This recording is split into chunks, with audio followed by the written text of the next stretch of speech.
transition towards clean, innovative, resource-efficient, low-carbon technologies and infrastructure. At Seoul, in November 2010, they uniquely specified the nature-based solution of forest preservation as the focus for their climate technology. Commitments on climate technology then disappeared for almost a decade until Osaka in 2019. Its leaders promised to, quote, foster innovation in a wide range of areas for low emissions and resilient development, in a wide range of clean technologies and approaches, including smart cities, ecosystem and community-based approaches, nature-based solutions, and traditional and indigenous knowledge. And at Rome last year, leaders added the importance of sinks, all sectors, technology transfer, and the approaches of the circular carbon economy and market developments. So, not much, but at least a firm foundation on which to build. Thus at Bali, G20 leaders should continue to conceive of technology broadly as simply technique, and thus technology from and for poor people, for their micro, small, and medium-sized enterprises, and their governments. They should look for their emerging economy model to India, which best resembles most emerging and developing G20 countries, and which hosts the G20 summit next year. They should continue to rely on nature-based solutions and what I call natural technology, which emerging economies have in abundance, as do their poor people and indigenous peoples too. They should use their natural advantages, developing the technology and the products and processes in the sectors where they lead the world. For Indonesia, this means the following for the Bali Summit. For Indonesia, with its vast forests, the first sector is mass timber, to use as a construction material to replace the cement and steel that harm the climate so much. These compressed layers of wood create strong structural load-bearing beams for buildings many stories high. It is also, second sector, nickel, where Indonesia is the world's #1 producer and has the most reserves in the world. Nickel is a critical component of the electrical vehicles, boats, and planes that will soon replace their hydrocarbon-fueled equivalents, and of the batteries that can render more reliable the solar and wind renewables and help people survive when climate disasters strike. Third, it is also geothermal power, where Indonesia is #2 in the world in this constant, safe, affordable source of renewable energy that many emerging and developing countries have. And it is finally wave and tidal power, where Indonesia has the longest archipelago and coastline in the world. These four things G20 leaders have never made a commitment on before. So the Bali Summit can make history by making the G20's first ever commitments on developing the technology for mass wood for construction, for nickel mining and recycling, for e-mobility, and for geothermal, wind, and wave power as renewable energy sources. Thank you. Thank you, Prof. Curtin. So over to Professor Damayanti, Prof. Dami, for your 5-minute perspective. Thank you. Okay, thank you so much, Pak Rizal. I think need to click on this, right? Yes. Okay, wherever that click is. Okay, it's not working. Can someone help me? Ah, okay. I think before this one, there's another one. That's the second slide. Yes. Okay. So thank you for the opportunity, and thank you all for being here. I was asked to present a 5-minute presentation about what the organization. So basically, I would like to start with this. We are living in a world of increasing complexity. Now, we've heard about this all the time. Complexity, complexity, complexity. But what does it really mean? What does complexity entails? So when you look at the literature, there's this saying that actually when we discuss about complexity, there's really this characteristic that actually there's no central command and control. There are nonlinear interactions. The whole is greater than the sum. And it cannot be, agak ketutupan itu Pak. Terus ke situ. It cannot be individually understood, can't individually understood by each component. So, when we use this term, complexity, we just know that, okay, there's this jumbled, mumbled interactions. And today, we have increased the complexity of life because of many things, because of basically actually because of the knowledge that we've developed, because of the technology that we've developed.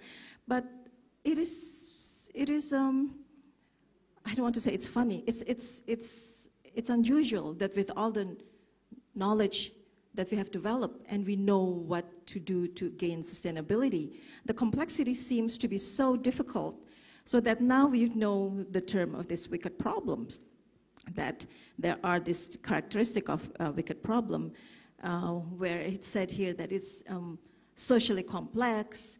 A solution is not a long-term solution, but it can create new problems, etc., etc. So now we are living in this situation where we have wicked problems everywhere. And this is actually usually related with natural resource. So here we are, increasing complexity, wicked problem. That's where we are right now. So IPB University created the Center of Transdiscipline and Sustainability Science 5 years ago to address this complexity, increasing complexity, and to address what is sustainability science. So CTSS is a knowledge development hub. It's using a holistic value chain approach that advances knowledge co-creation and transdisciplinary principles to promote sustainability sciences and practices. So, this is where we are, the last slide. Actually, we have the science, we have the technology, we know what to do, but do we have the will? That is where we are right now. The world, humanity, society, we know what to do. We have the science. What happened to the will? Why are we like this, climate crisis, et cetera, et cetera, et cetera? And if we look at the heart of sustainability, sustainability is about culture.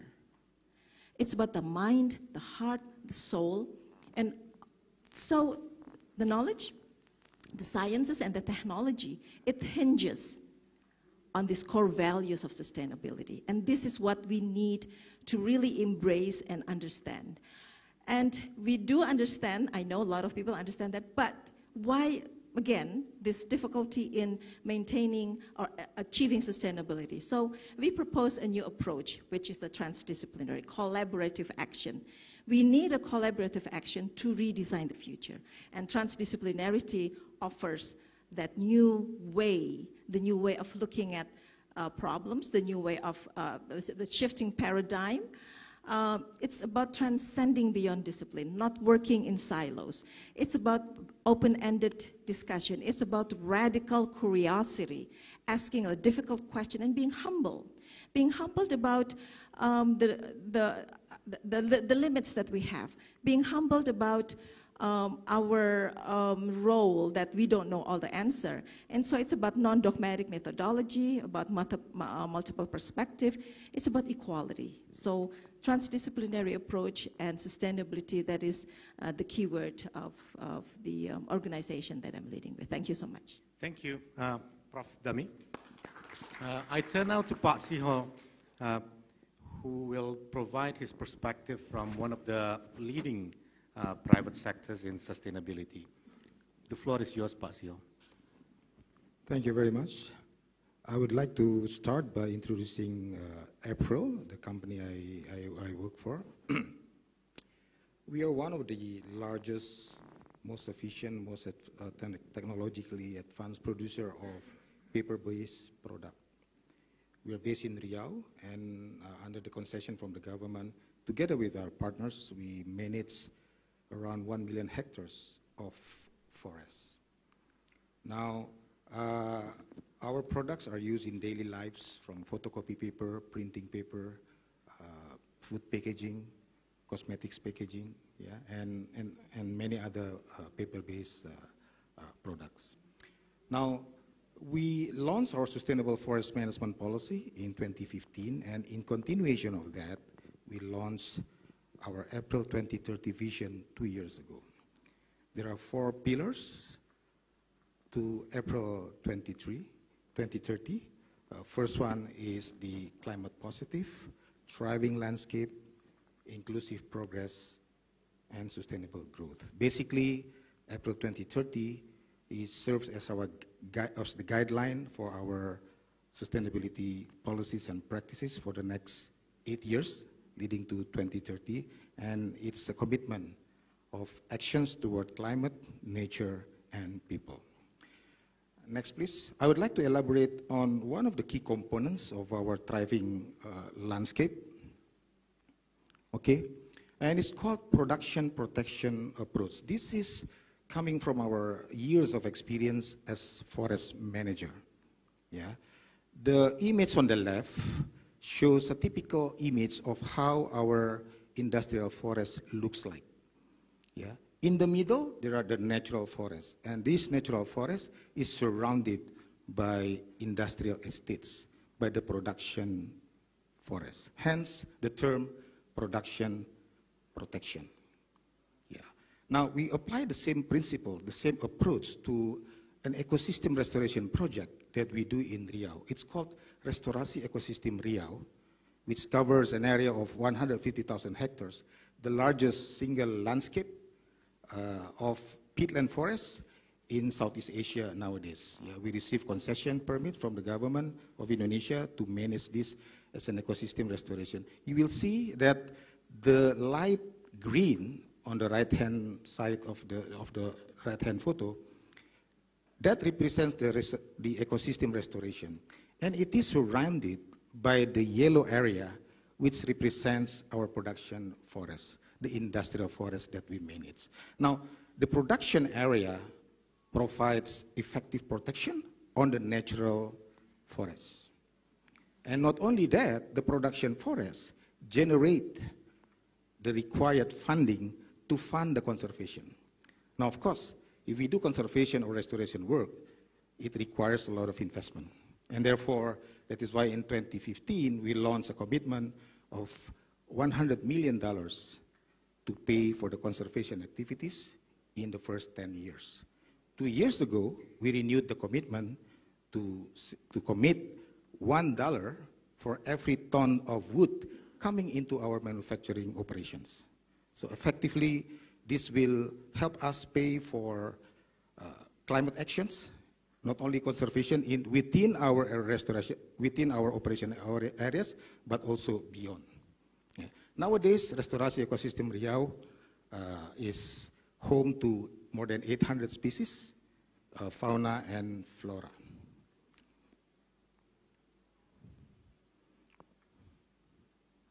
Okay, sorry.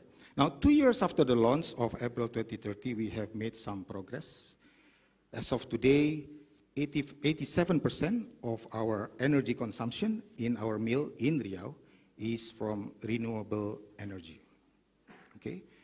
And also, after a successful installation of the first 1 megawatt of solar panel, today we are targeting to complete an ongoing installation of additional 10 megawatt of solar panel, helping us to transition for more renewable energy.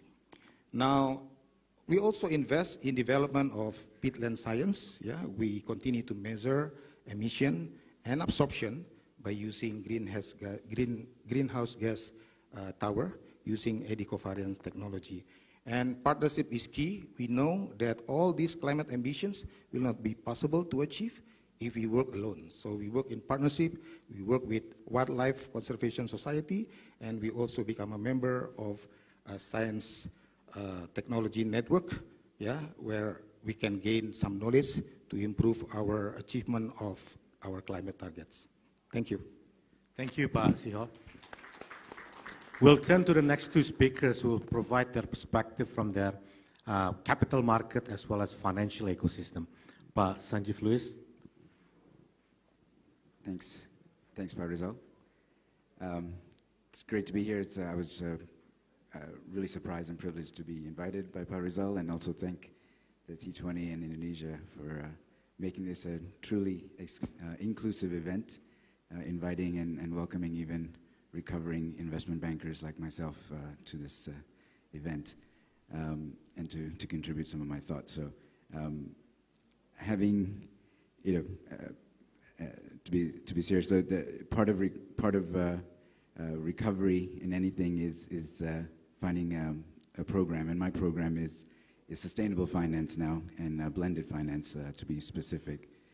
So for the past 5 years after leaving investment banking, I've become a partner in Sail Ventures.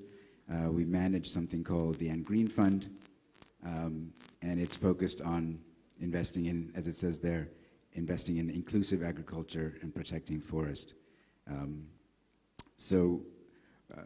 What we do is provide loans. We provide long-term financing, patient capital as we call it, and we invest across tropical forest zones globally, but particularly here in this part of the world in Southeast Asia. And Indonesia is our main focus country. In Latin America, it's Brazil because of the Amazon forest, and we focus on globally relevant agricultural and forestry commodities.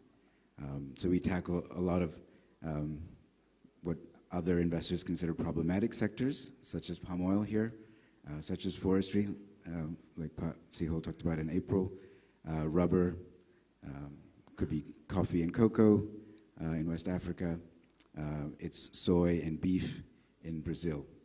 So huge sectors that represent, over $1.5 trillion or so of global trade.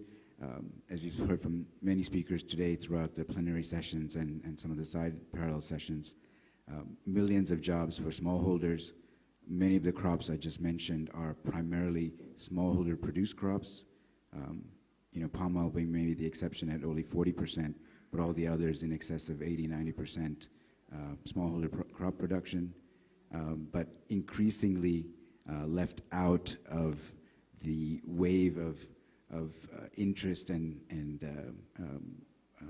focus on no deforestation pledges, net zero pledges, and lacking the both technical expertise, access to finance, and other support they need to actually be included in the supply chains that are so critical to our food security these days, even to our energy transition in some cases. So that's what we do. We provide that patient capital.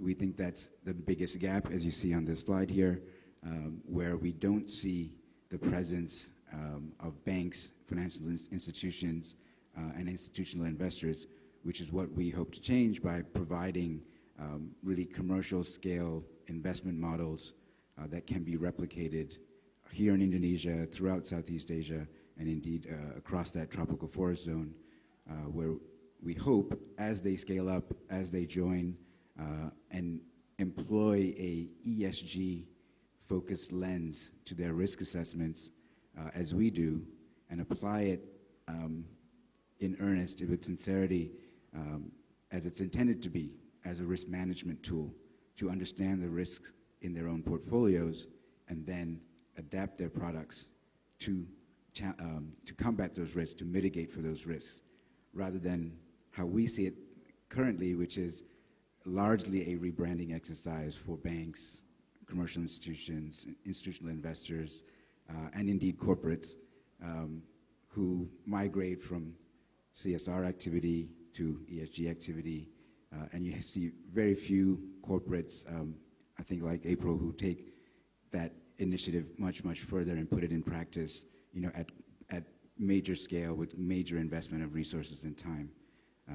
So we'd like to see that exercise shift, that as people say today, paradigm shift amongst corporates, financial institutions, banks, to see them, rather than rebranding their products, make a real effort to adapt those products and produce new products, whether it's investment products, loan products, which really target the problems that we've known about for a long time. We know why, why it's difficult for a smallholder farmer to get funding.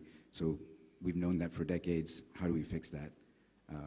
Now that there's, as Professor Damayanti just said, plenty of technology, plenty of science behind this, how do we then now put it into practice? Thank you. Pak Ricky, go ahead. Thank you, Pak Riza. Good afternoon, ladies and gentlemen. Maybe just a quick introduction about Kehati Foundation. We are an environmental organization which has been around in Indonesia for almost 30 years now. We focus on biodiversity, but of course we also engage more and more in climate-related program, because we believe there is no solution to the climate crisis if we don't protect our nature and biodiversity. This is especially true for Indonesia. But the good thing is we don't have to prioritize one over the other. We can do both at the same time. We operate as a grant-making institution, but we don't just like passing money from the donor to the implementing organization. We spend a lot of time for resources, including financial resources, to empower and build the capacity of the local organization, local communities, and also to facilitate collaboration among different stakeholders. And recently, we extend our reach and our collaboration to the private sector, especially financial markets, because we believe the environmental challenges we are facing today is caused by economic activities, which is enabled by the financial system, which provide the capital. Okay, if you look at when we just focus on the right-hand charts, there is a box there that put it a traditional investment. That's financial investor, basically. On the right-hand side box, that's basically NGO or non-profit organization. As you know, the financial investors, they focus on make investment to make money out of it, and that's what they're supposed to do. On the other hand, the non-profit organization, when they provide a donation or grant, they don't expect it to get back. What they expect is just an impact in terms of social or environmental impact. The thing is, these two groups of people, the financial investor and the NGOs, the non-profit people, they live like in two different worlds. They rarely speak each other. They don't know each other. Maybe there are some distrust between these two groups of people, because I've been on both sides. To be honest, there are some people in the NGO world that think the financial investor, all those fund managers, investment bankers, just think about themselves, trying to make money, as much as possible, even at the expense of the planet Earth and our society. And I think perhaps from the financial people, they also don't see some NGOs activists very positively. They think maybe we just a bunch of jealous guys. Our job is just to protest. If we don't protest, we don't have a job, something like that. But of course, in reality, we don't live in different worlds. We live on the same planet. We live in one planet Earth. So we think we should move closer to the middle, and sharing our knowledge, working together, our experience, our insight, our wisdom to achieve our common goals, the sustainability of our planet for today's humanity and of our next generation. So please do invest, make money as much as you want, but don't forget about the planet. Don't doing any harm to our society, to our environment, or even better, deliver positive impact to our society, to our environment. That's sustainable investment. And this is not just propaganda. This is a real thing. This is happening, and it's growing very fast. I think Pak Sanjeev know about it a lot.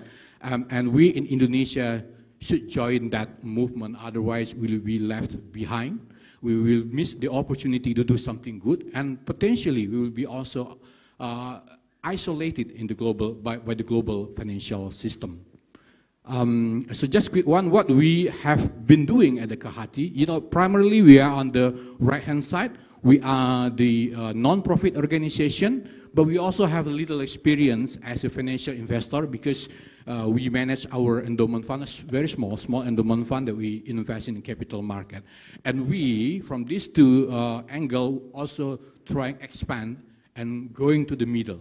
So we have a couple of initiatives in Indonesia. We are the pioneer of the ESG investment in the capital market. We encourage investors and public companies to integrate E, S, and G into when they make investment decision, when they run the business operation, or when they develop their business model. I think maybe if you are in Indonesian capital market, maybe you hear about the Sri Kehati Index that belongs to my organization. And we also do on the other side of sustainable investment. We're trying to do good, make an impact to the society and environment. We help like a direct finance into the businesses, especially small business, startup company, which try to bring impacts to our society, to our environment, and bring solution to the climate and environmental challenges that we have today. I'm running out of time. Thanks, Pak Rizal. Thank you, Pak Ricky. Last but not least, Pak Sahat, who has lots of experience on the ground.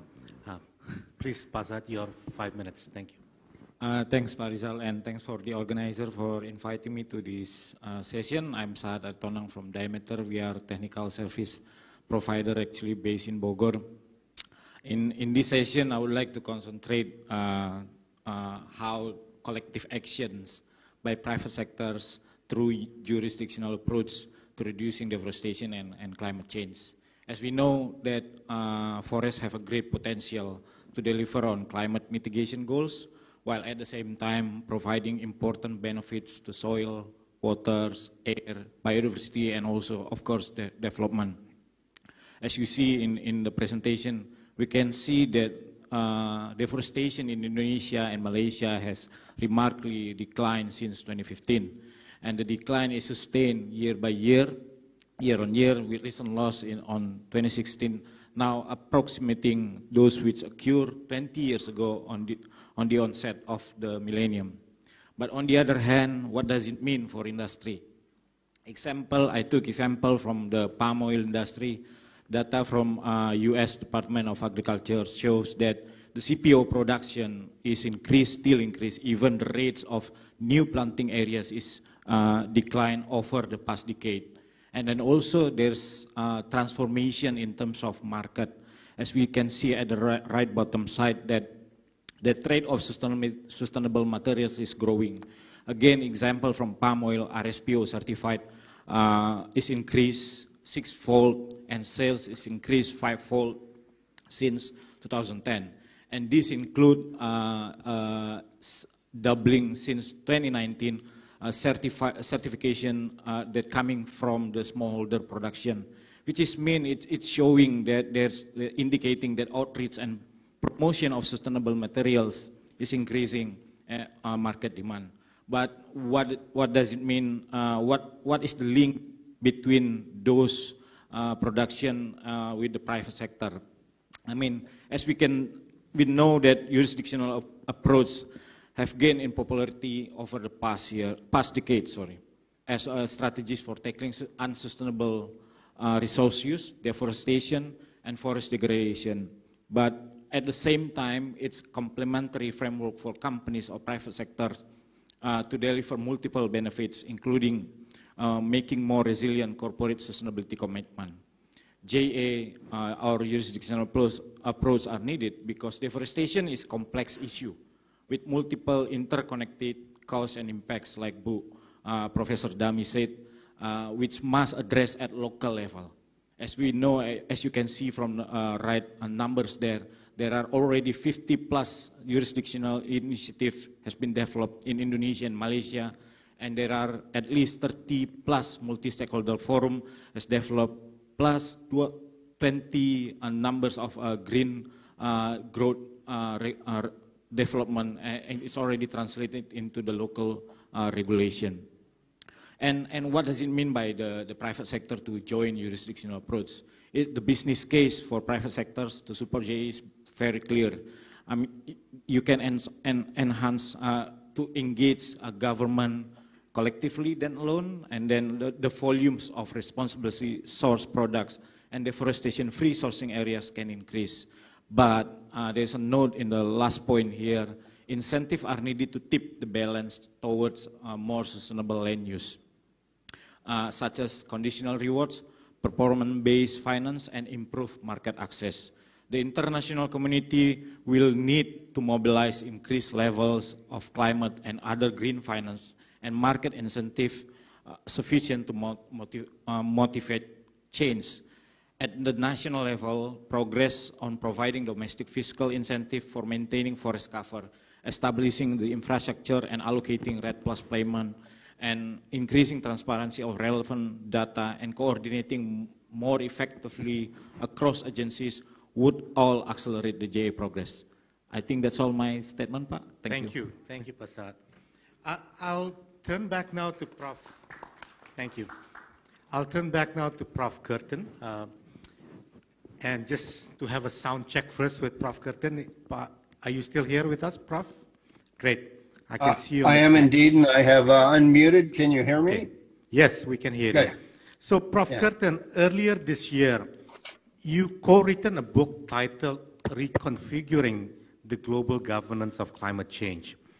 Would you share with us what is it about and why it is relevant and important to the G20 Bali Summit? We have about 7 minutes to deep dive on this question, Prof. Curtin. I have a follow-up questions after this. So the floor is yours, Prof. Right. Thank you. Thank you very much. The new book was a follow-on to a book I wrote in 2015 with Ella Kokatsis. It was called The Global Governance of Climate Change, G7, G20, and UN Contributions. And it was on those three global governors that the new book focused. The first book ended on an optimistic note. It was published just before the UN's Paris Summit took place in 2015. The new one covered the years since and was published just before the Glasgow Summit. And it took a turn for the worse in its conclusion. It had a very pessimistic conclusion. It basically discovered that the G7, the G20, and the UN summits had all failed. But there was some hope from the proliferating number of special summits focused on climate change that started during this time. And perhaps one of the most promising was Joe Biden's Earth Day Summit. And I think that's an important message because we can't wait another 5 years for the next UN Committee of the Parties to meet not just at the ministerial level as they do every year, but at the leaders level. And only they can actually get the job done. So that's why at Bali, we do really need big, bold climate actions now, because that's when our leaders will next meet. And they really do have to avoid the temptation we saw to be distracted by Russia's invasion of Ukraine, COVID-19, energy, food, and inflation, the clear and present dangers that preoccupy them. Thank you. Prof. Curtin, as the COVID-19 pandemic's starting to diminish in some part of the world, however, today we are witnessing soaring climate change shocks everywhere. There are unprecedented heat waves, extreme temperatures, wildfires, and historic droughts and floods. So do you envisage that the global governance of climate change will reach new heights? As well as at the Bali summit, will you be seeing a club of like-minded leaders that would really spur collective action and climate investment at the G20, and why? Go ahead, Prof. Thanks. Two key questions there. First, we know that the greatest, most powerful cause of G20 summit performance on climate change is shock-activated vulnerability. So shocks, yes, but shocks that make even the most powerful countries in the world vulnerable and make them aware of their own vulnerability. So I guess the good news is that the climate shocks this year are unprecedented, and they're hitting home directly on the United States. Ask anybody in California as we speak, and in China too. So if G20 leaders were rational actors, yes, it would spur high performance at Bali. But we also know that our G20 leaders are cybernetically rational. The first time they get hit, they try all kinds of the natural things, trying to solve the problem on their own. It's only when they get hit by a second shock that they really do big, bold things. So to transcend this, let's wait until the next disaster hits, we really have to rely on the Indonesian host. We need to mount more special climate summits soon, and we need to make the UN Biodiversity Summit next up, happening in Montreal in November, a climate success too. On climate clubs, very quickly, this was the new big idea of German Chancellor Olaf Scholz when he hosted the Elmau Summit in June. And of course, at the core of his big thought is that there'd be one climate club. Its members would price carbon at home and then impose trade sanctions against the many other countries that didn't outside. That includes, for example, the United States. It includes basically China, which doesn't price carbon nationally to the standard that the European Union and Olaf Scholz did. So I don't think that's the way to go. I think what we need at Bali are several climate clubs with a different set of members, the ones designed to actually do the job for specific components.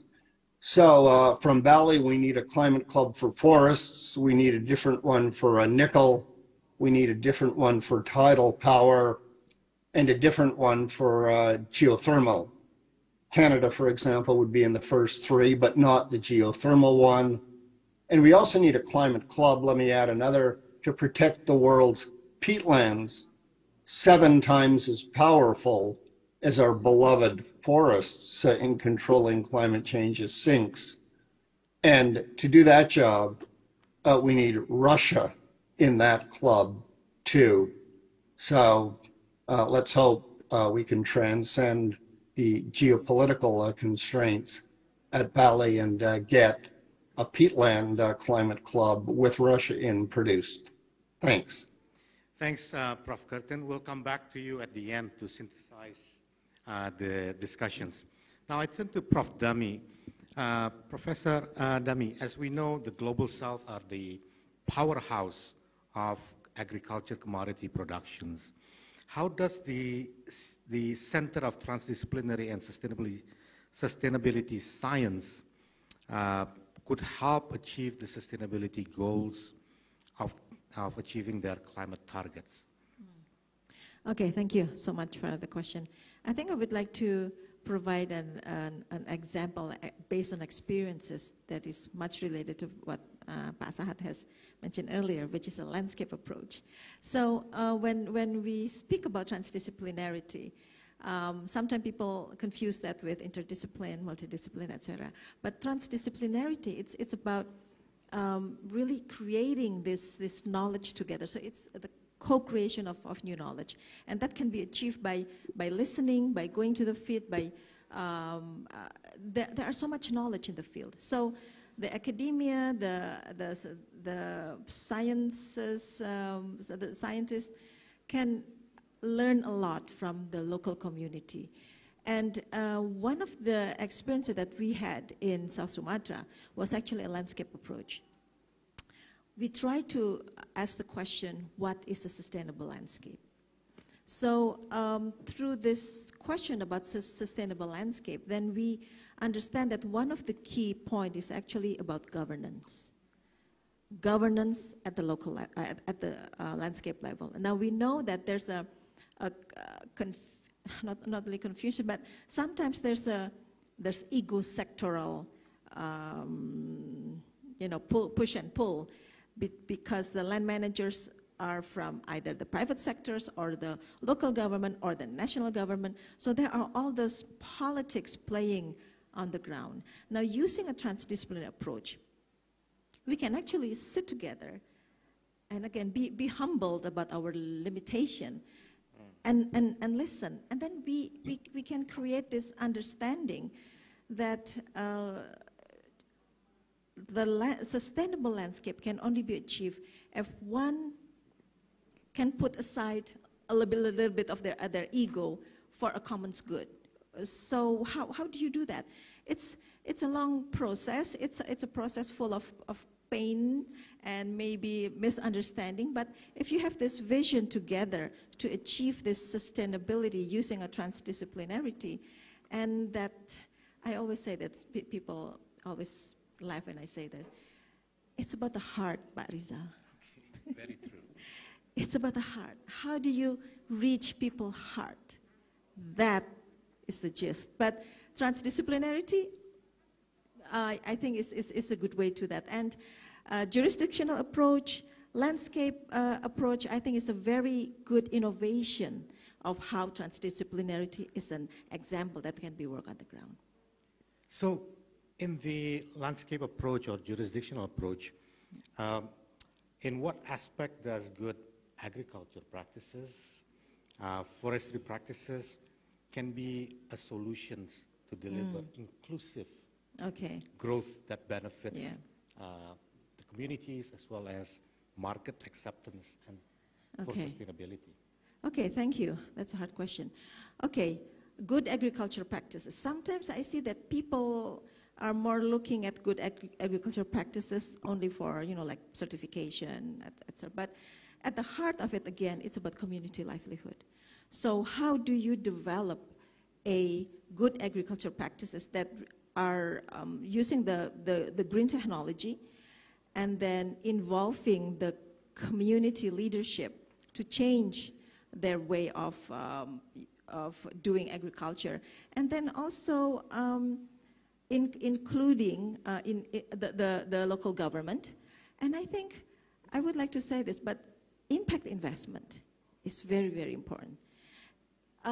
Using impact investment is another way of embracing the private sector to understand that they can make a lot of change if they understand what happens on the ground, and they can be part of the change of the development. So good agriculture practices is not only just a technology, but it needs an innovation.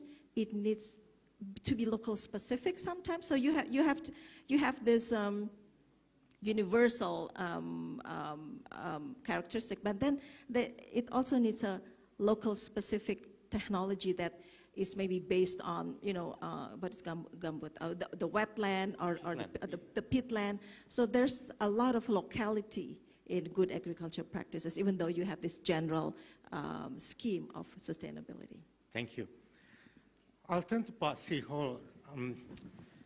How is April applying science-based solutions to drastically reduce your carbon footprints? And what inspired April's commitment and its actions to tackle climate challenges in your April 2030 commitments? Thank you. April 2030 was launched 2 years ago, and I invite the audience to later on go visit a special website that we dedicate for April 2030. We define our targets there, and we put up the indicators that you are shooting for. And periodically, we provide updates to our stakeholders. Now, a key element of the April 2030 is the use of science-based target. And we become member of the Science-Based Targeting Network. Yeah? Now, the way we do it is, first of all, our commitment is to reduce carbon emission, both at our upstream site, which is our forestry operations, and also at our downstream site, which is the manufacturing operations. Now, the first thing to do, of course, we do an inventory of our greenhouse gas emissions. Now, as part of the SBTi process, we submit, we take the baseline and we submit it to SBTi, and then they validate, yeah, and later on they will audit. Okay. Now, we do all those for all our decarbonization initiatives that we are committing to do between now until 2030. Now, of course, it's about the mixture, transitioning from carbon-intensive energy to more greener or to renewable resources, both at the forestry site and at the manufacturing site. Now, we also commit to do initiatives like transitioning, like converting our the buses that serve our mill complex, yeah, from the conventional bus into electric vehicles. And also, I mentioned earlier about our investment in solar panel. So that's how we use science and the best available technology to support our decarbonization. Now, your second question, Pak Rizal, is about, why we're making this commitment on climate. The answer is because we believe that the sustainability drives our growth. The world is changing. Our customers, our stakeholders demand that we demonstrate sustainability along our value chains. For instance, just recently we announced a 33 trillion rupiah investment for us to start producing, hopefully next year, construction is ongoing at the moment, producing paperboard, packaging materials made of fibers that come from our sustainably managed plantation. Now, of course, this is going to be a key factor now because even amidst the pandemic, we are seeing that the consumption of tissues and the consumption of packaging papers are increasing. So we are responding to the demand of the customers and stakeholders for more sustainable products. And we believe that we can reflect those in our production and value chain. Thank you. And just to go deeper in that, how does the multi-stakeholders as well as your, how do you fund your commitments? Yeah, I think you need to have a very long-term funding to be able to achieve all those commitments. And can you also share lessons learned and best practices in multi-stakeholder collaborations on the ground? Thank you. Yes, climate action requires a lot of investment. And I mentioned earlier about our production protection model, where the production activities should generate enough resources to pay for the protection and also to pay for the climate actions. Yes, so we committed to invest $1 into our climate fund, yeah, for every ton of wood that come into our manufacturing operations. So this way, we're making bold ambitions, we're making bold commitments, but we also make available resources to support the realization of this commitment. Lessons learned, a few things. One is that we, as a private sector, we have presence on the ground. And by implementing real actions, we can make real changes. That is one. Another lesson is that, you know, internally we always believe that climate ambitions are ambitious, yeah, and therefore a single company cannot accomplish those ambitions alone. So that is why we form strategic partnership with like-minded organizations that can help, you know, with whom we can collaborate to achieve common goals. Like for instance, April, as a land manager, we do not have experience and capability around wildlife, for instance. While in fact, some of our concession areas are, you know, good habitat for wildlife. So we learn from our partner, Wildlife Conservation Society, for instance, you know, so that we can build capacity and implement good wildlife biodiversity program on the ground. Thank you. Thank you, Pak Sihol. Now let's turn about climate-related investment now with Sanjeev. So Sanjeev, how does NGreen Investment Hub works, you know, and how productions, protection, and inclusivity help address climate change? And what kind of outcome is expected from your sustainability-linked loans? Thanks, Farizal. It's a great question. I mean, throughout the day, all of you have heard, and I'm sure at other events like this, you hear a lot of talk around resilience, adaptation, mitigation. Today, we've talked about having a long-term view, being patient. I've mentioned it myself. So we're not doing anything revolutionary with NGreen. As Professor Curtin said, we're just using, you know, nature-based systems, you know, natural capital solutions. We are a commercial actor, so we do pursue commercially viable returns, so financial returns that are you know, what the market would expect. We do this because these investments we make have to be replicated, right? We are a very small fund in the grand scheme of things. We manage about $200 million, which is just a drop in a very big ocean compared to what the sector needs and what is currently flowing into the AFOLU sector, so the agricultural, forestry, and other land use. So, as I said earlier, we're patient, right? So that's the first thing. I think to address risk, to allow resilience to occur, to allow impact to develop, to have change develop, you need to be patient. You need to be patient with returns. You need to be patient with risk management. And when we evaluate our transactions, that's what we first look for. With our scarce capital, who is the committed actor who is like-minded with us? Say someone like an April who's making long-term commitments in their landscapes.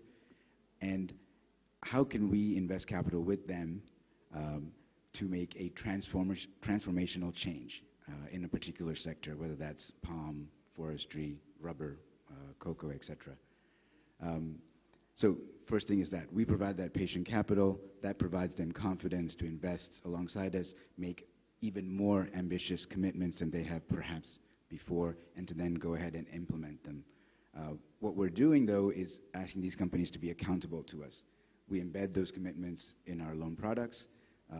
We hold them accountable. We assess that risk over time, but we allow them time and space to then address those changes and make and achieve that impact over time.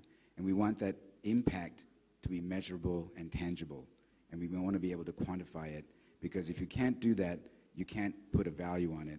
And if you can't put a value on it, there's no way to look at it as a return. So when you look at total return, it can't just be purely the financial return. If we value the biodiversity impact, the social inclusion impact, we have to be able to measure it and put a value on it. When we look at the other sectors that we've talked about today, like energy transition, it's much simpler. You've got carbon emissions to look at, right? You invest in solar, very easy. That's why a lot of funding flows to renewables, because they've been de-risked and it's very tangible how they measure returns and value impact. We don't have that in the land use sector yet. How do you value biodiversity gains? That's a big problem for us as investors, also for companies who can't be solely the bearer of burden of always just investing in their sustainability journeys. So sustainability-linked loans is progressing, yeah, but still needs a lot of political supports. Yeah. So what would you say to the G20 leaders so that there are policies in place to be able to really spur sustainability-linked loans going forward? What would your recommendation be? Thanks, Farzal. Another great question. For us, as I mentioned at the outset, we see the lack of participation of the private sector, and we've heard that throughout the day. I mean, if it's an acute problem for energy transition and renewables, I mean, it's maybe chronic at this stage for land use. So, it's very urgent to address that. The G20 can do that, I think, by helping address this perception of risk and return.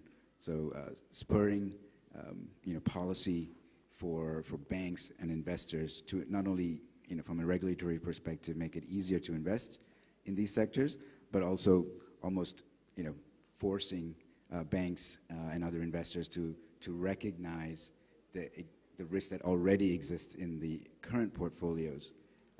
Because unless you change how money flows currently to all these sectors, which, there's an abundance of capital that's available, there is no scarcity really, unless it flows differently with a ESG lens, as I said at the outset, you aren't going to see business as usual practices change. You can't get transformational change unless the faucet that has money flowing right now turns off and a new faucet with a ESG wrapper around it starts to flow.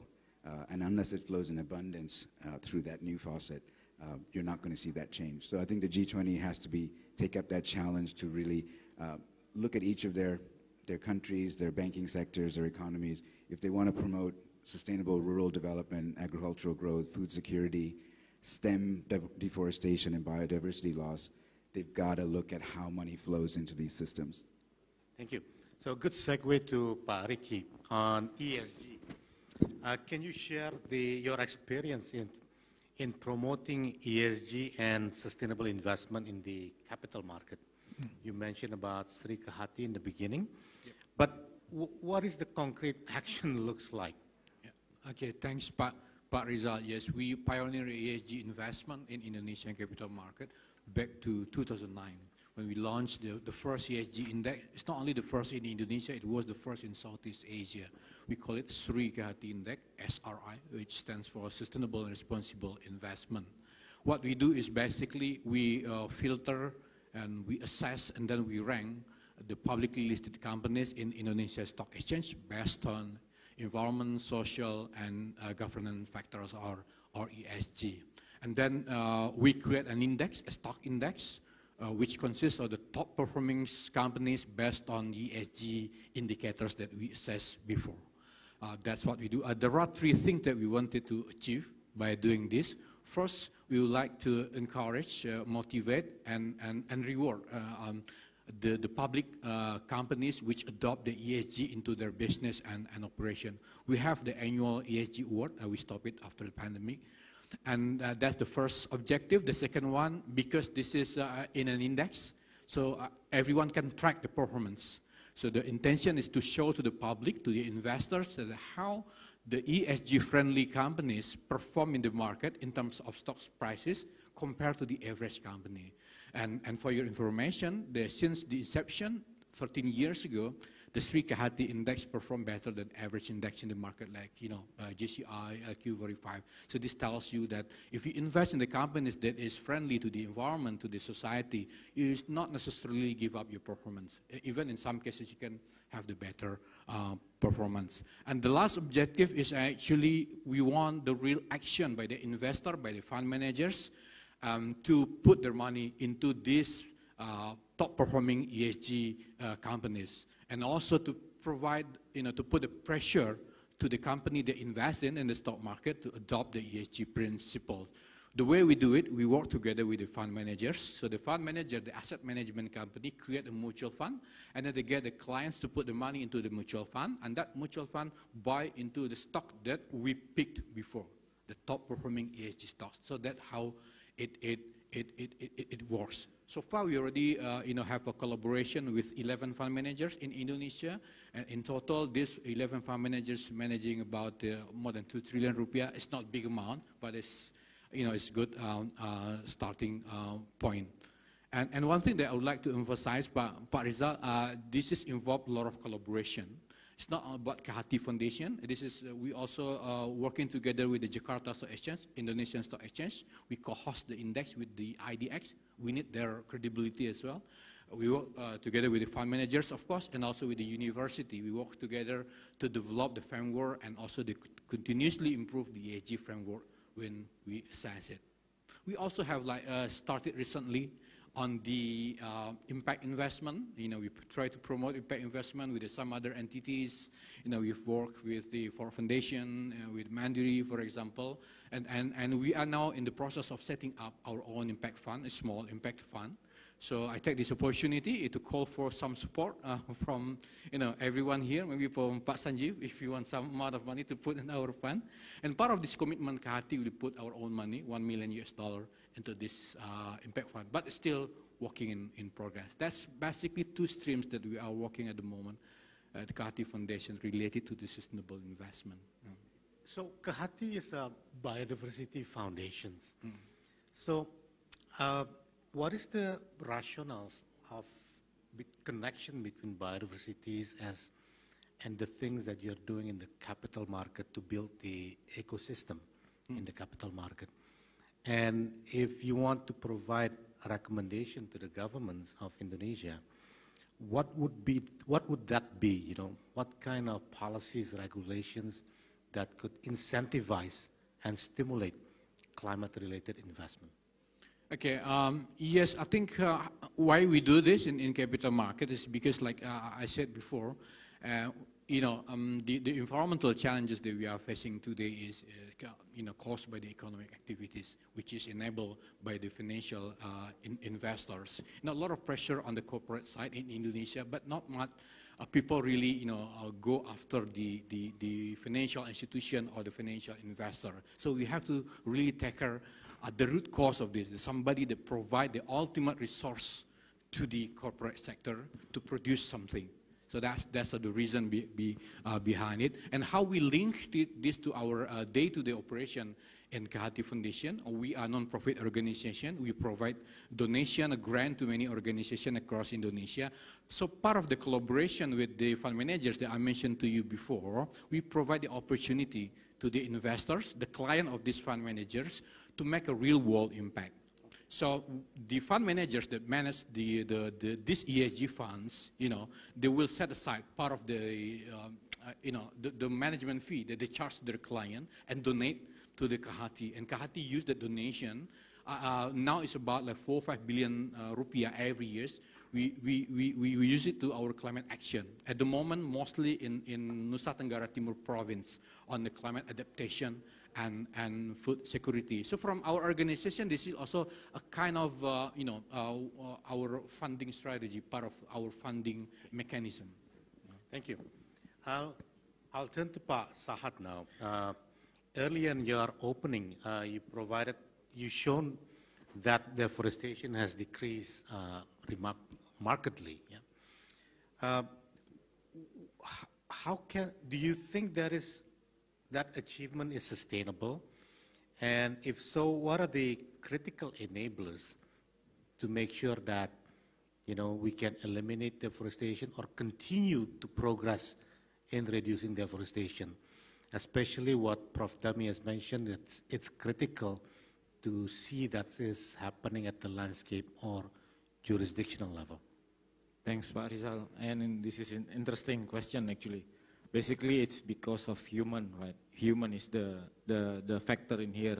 But I would like to show that who is the stakeholder who are really important to reduce and contributing the decline of deforestation. The first one, of course, government. As we can see in Indonesia, the government has enacted a lot of policies and programs. For example, moratorium on a new license and also moratorium on peat, but also at the same time developing the National Action Plan for Sustainable Palm Oil. And then the second one, the private sector, because they have commitment recently, maybe early 2013, and it's massively increased after 2015, where they commit to no deforestation, peat, and exploitation. This is also accelerate the sustainable development at jurisdiction level. And then the third one is, of course, the civil society and research organization. Now they are not only do the advocacy part, but also changing it into the positive movement where they support, they provide technologies, knowledge, assistance. I can give you an example, like in the past we cannot see like how the deforestation happened by satellite monitoring, but now we can see like Global Forest Watch. It's free platform that you can have a look what happened in the landscape, in the globe, on how the deforestation happened. And also the last part is the support on the smallholder. This is really important because as so many like stakeholders said, yeah, the deforestation happened not really in large scale anymore. It's very small scale, and they said it could be, it was done by smallholder. Then all the actors before I said that they are supporting smallholders not only on providing good agriculture practices, but also technologies and also the investment for them. And like what I said in the first slide, that in 2019, the certified farmers is increased massively for sustainable palm oil.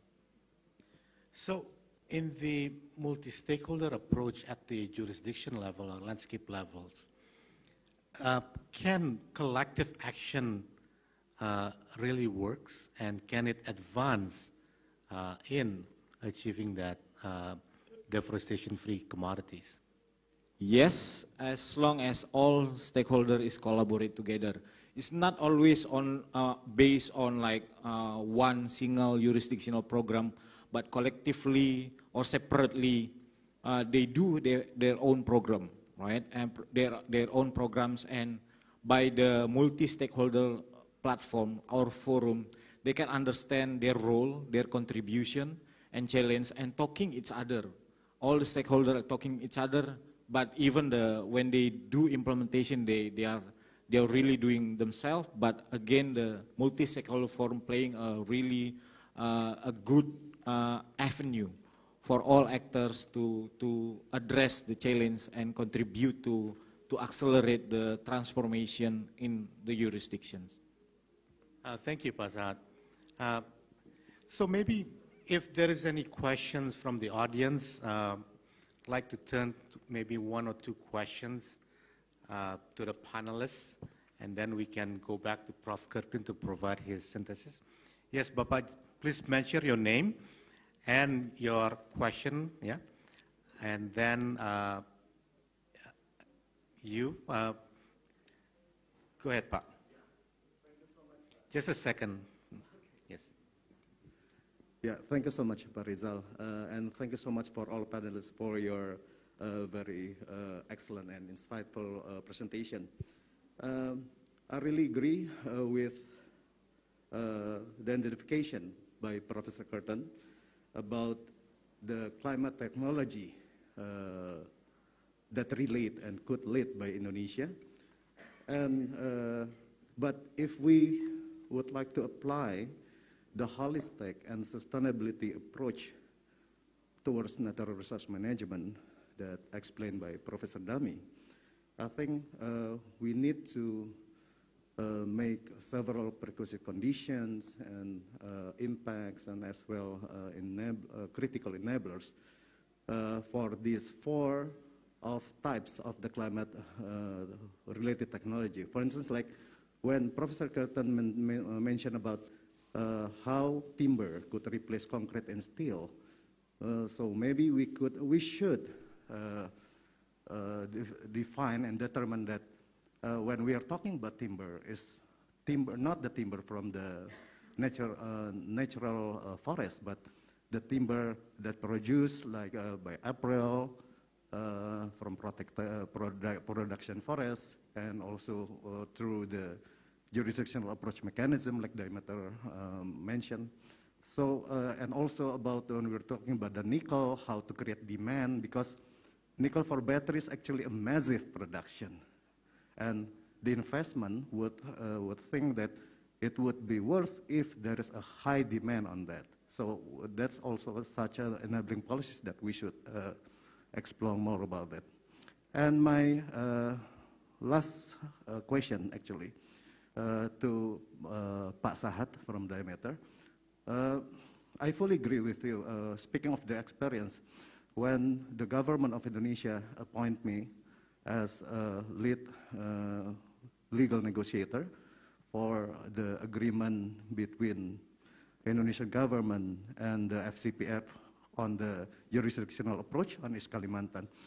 And I learned that this concept, the jurisdictional approach, is very, very valid and very, very beneficial for all of the things that we discussed today. But my concern is, Pak Sahat, that through this process, I learned that even until today, there is no legal certainty and legal basis for jurisdiction approach.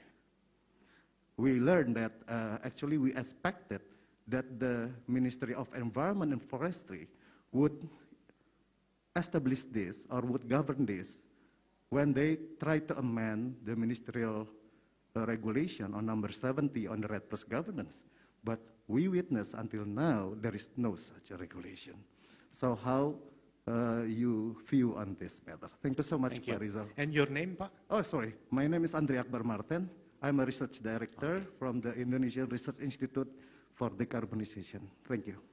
Thank you. The second questions, just to... Yeah, no problem. Thank you very much. I'm Radia Sedawi, coming from Western Asia, based in Beirut. I'm the Chief of Energy, Climate Change and Natural Resource Sustainability at the UN General Commission of Western Asia. Thank you very much for the excellent panel, a really enjoyable discussion. Maybe my question basically on the upscaling part. We spoke on being humble when we speak about the sustainability and the integrated approach when we deal with the energy transition specifically and climate change.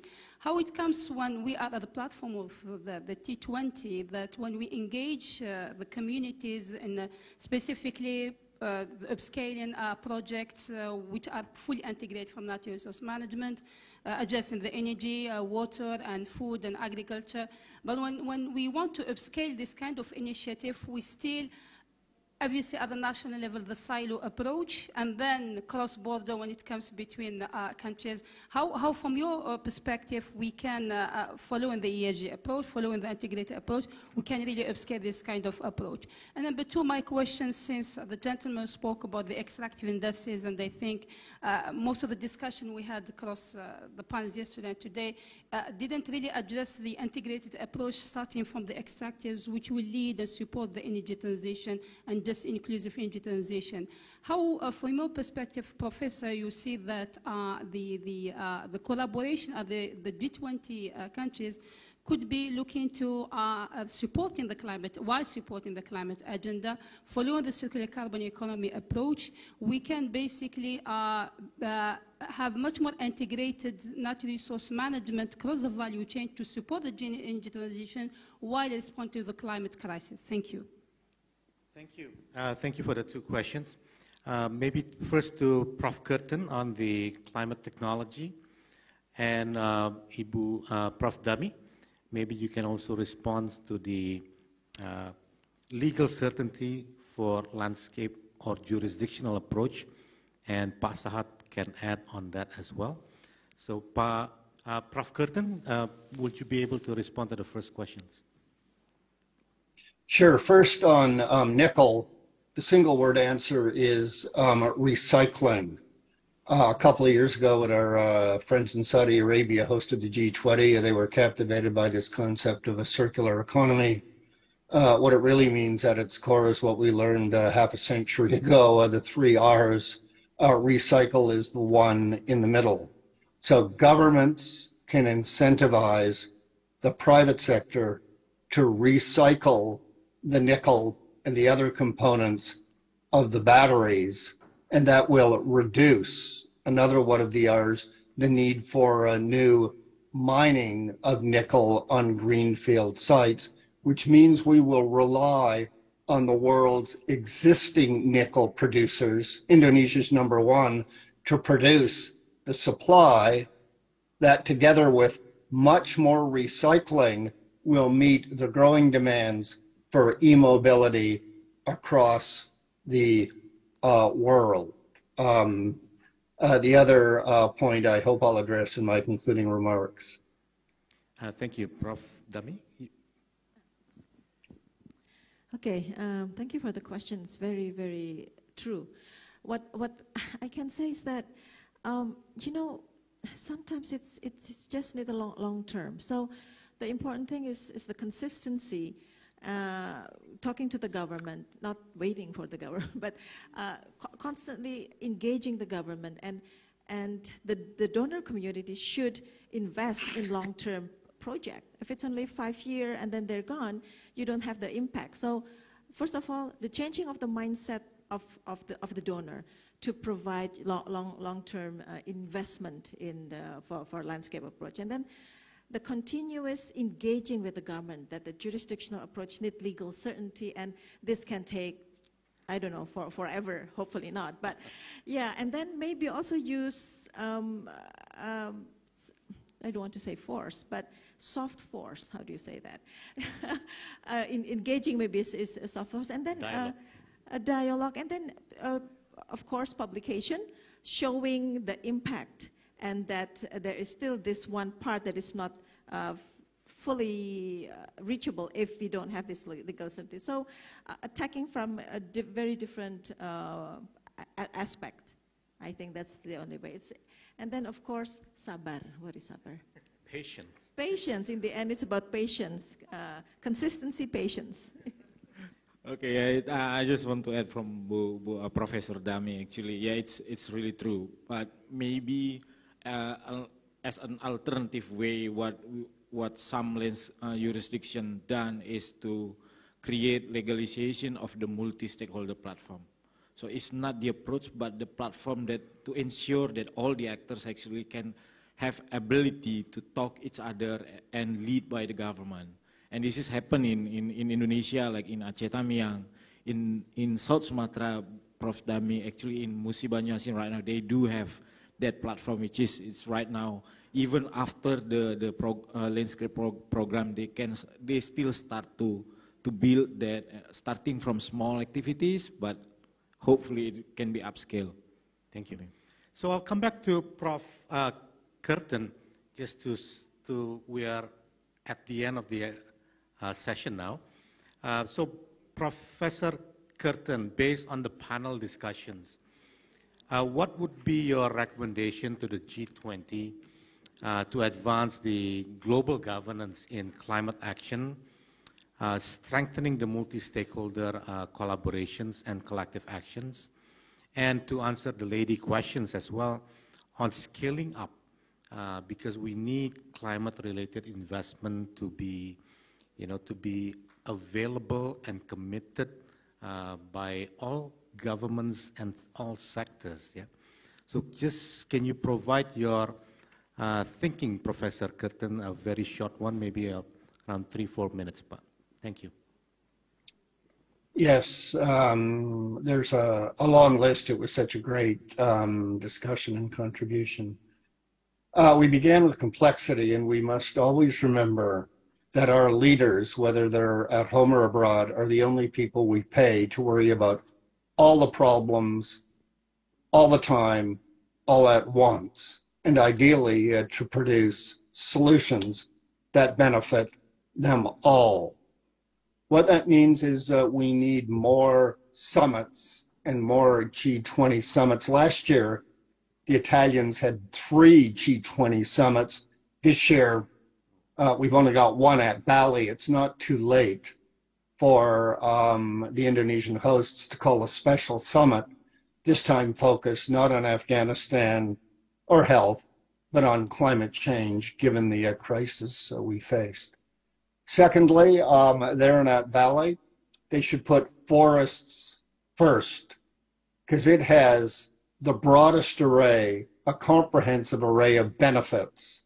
As the picture on my slide showed, trees provide food, fruit, and we have a food crisis now, and they provide it for free, which helps the poor, and trees provide health, and of course the global health architecture was number 1 on the Indonesian priority list, and I could go on.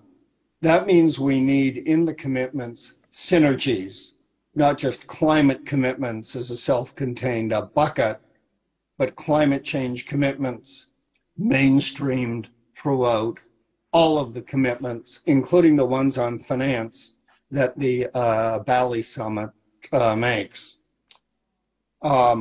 The next thing they must do is finally stop subsidizing fossil fuels as they've repeatedly promised to do since 2009. The OECD said if they just did that one thing, keep a promise already made, we would have $700 billion in new money, climate finance, that governments could spend on other things. So that's where the money will come from. Next, the G20 leaders could commit to have within a year a single set of high quality ESG standards that they would all use and have used by their private sector and other entities in the jurisdictions for their international transactions. The G20 did the same thing on standard accounting back in the financial crisis, 2008. They can clearly do it for the climate accounting, the E and the S and the G now. So they have to move beyond analysis paralysis. Just get that done within the next year or two. They would also have to make, I think, important decisions about what to subsidize and what not to. And the one thing they should not subsidize is a green hydrogen, whose central rationale is, oh, you need it for the hard to abate sectors, which are indeed concrete and steel. And I say, no, use mass timber to replace most of that. And if you want to subsidize something, a generic technology that would help mass timber do that and so many other things, it's graphene, for example. They should also subsidize MSMEs, micro, small, medium enterprises, to develop climate technology of their own as part of their long-standing financial inclusion agenda. Also looked at micro-lending, one thinks of the Grameen Bank, or indeed, they should see what Islamic finance might be able to contribute, Indonesia being the largest majority Muslim country in the world. I could go on. What we do know is that agroforestry needs a great deal more attention than it's got from both the agriculture ministers in that section of the communique and the climate change ones. We also need a commitment from Forests First to stop cutting old growth forests within the next year or two for those G20 members which have the fewest left and which are cutting theirs the most, and then say within 5 years, for all the rest. And then when we move to root causes, one of the best things we can do to control climate change is to eat plants and not meat. So it's time for the G20 in Indonesia and then India to endorse the value of veganism and vegetarianism, along with preventing food waste, which the G20 has been doing for a long time. Thank you. We do need much more, but I think my time is up, and the ones I've suggested are probably a very rich menu. Yes. The final thought is we don't need unanimity, i.e. Russia cannot veto, or Argentina or the United States, what the Bali Summit should produce. We can have coalitions of the willing, of the 19 or 18, to get many of these good things done. Thank you, Prof. Curtin. So a closing note from me, a very short one. A strong recovery from the pandemic and contributing towards the pathway of limiting temperature rise below 1.5 degrees Celsius can only be achieved, as we all heard today, through bolder investments in nature-based solutions, climate actions, and sustainable development. So with that note, I would like to close the session. Let's show our appreciation to all the speakers. Thank you. And thank you to all the participants as well. Good afternoon and have a good rest of the day. Thank you. Maybe for all the speakers, just to stay here for a quick photo. Yeah.